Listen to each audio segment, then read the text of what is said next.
जर वेगळा निर्णय घ्याल तर आमदार पाडू असा इशारा ओबीसी नेते प्रकाश शेंडगे यांनी सरकारला दिलाय। या घडीची महत्त्वाची बातमी आपण पाहतोय। ओबीसींमध्ये आता सरकारचे आमदार पाडण्याची ताकद आहे असं शेंडगेंकडून म्हटलं जात आहे।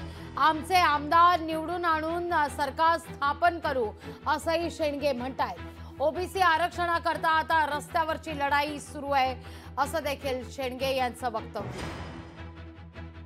पुढची जी विधानसभा जी आहे ती मराठा वर्सेस ओबीसी असंच होणार आहे।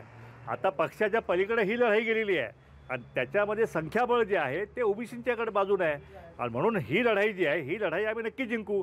जर आमचे उमेदवार आम्ही उभा करण्याचे पाहिलं तर आम्ही उभासुद्धा करू आणि ते निवडूनसुद्धा आणू आणि सत्ता आणण्याचं सुद्धा जे आहे सत्ता आणायला सुद्धा ओबीसी समाज मागे पुढे पाहणार नाही। कारण शेवटी आमच्या मुलाबाळांचं आरक्षण जे आहे त्यांचं भविष्य जे आहे जर उद्ध्वस्त होणार असेल तर या महाराष्ट्रातला ओबीसी समाज हा स्वस्थ बसणार नाही। ताकद आहे 100% आमदार पाडायची ताकद ही फक्त ओबीसीमध्येच आहे। आदिवासींचा विरोध सगळ्या स्वरात जे आहे, दलितांचा विरोध सगळ्या स्वराला आहे, ओबीसींचा विरोध आहे, मुस्लिमांचा विरोध आहे।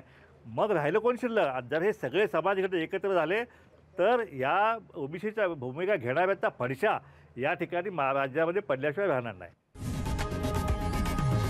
लोकशाही मराठी ऐका, पहा, जागरूक रहा।